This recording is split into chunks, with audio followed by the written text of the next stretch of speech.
Hello সবাইকে, আমি সঙ্গীতা। আমি আর ভাই গিয়েছিলাম যুগল কিশোরী মেলা, যেটা ওয়েস্ট বেঙ্গলের আরামঘাটাতে হয়। মেলাটা অনেক পুরনো এবং টানা 1 মাস ধরে হয়। বেশি দিন হয়নি মেলাটি শুরু হয়েছে, এখন অনেক দিন চলবে। মেলাটায় অনেক রকমের দোকানপাট বসে এবং সবকিছুই মোটামুটি পাওয়া যায়, খুব ভালোই লাগে। এবং এখানে যে মন্দিরটা আছে সেই মন্দিরটা অনেক পুরনো। এখানে রাধাকৃষ্ণ মন্দির এবং প্রতি সন্ধ্যায় এখানে পুজো করা হয়, আরতি হয়। এটা মেলা ছাড়াও চলে, তোমরা এমনি সময়ও এসে দেখতে পারবে এখানে। এবং এই মন্দিরের সাথেই আছে গোশালা, এই যে এখান দিয়ে গরু রাখা হয়। অনেক পুরনো এই জায়গাগুলো। পেছনে মেলার সময় অনেক সাধু সন্ন্যাসীরাও আসে, এখানে থাকে। পাশে এই নদীটাও বেশ সুন্দর। এটা স্নানের ঘাট। আকাশে মেঘ ছিল, সেই কারণে বিদ্যুৎ চমকাচ্ছিল।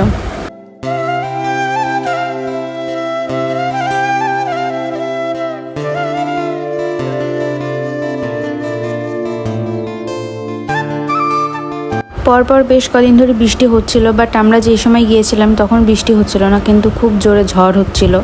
আর সাথে এই অনেক রকমের রাইডও এই মেলাতে পাওয়া যায়, তো পাশ দিয়ে খুব সুন্দর ওয়েদার ছিল। ভেবেছিলাম বৃষ্টি আসবে, বাট বৃষ্টি হয়নি।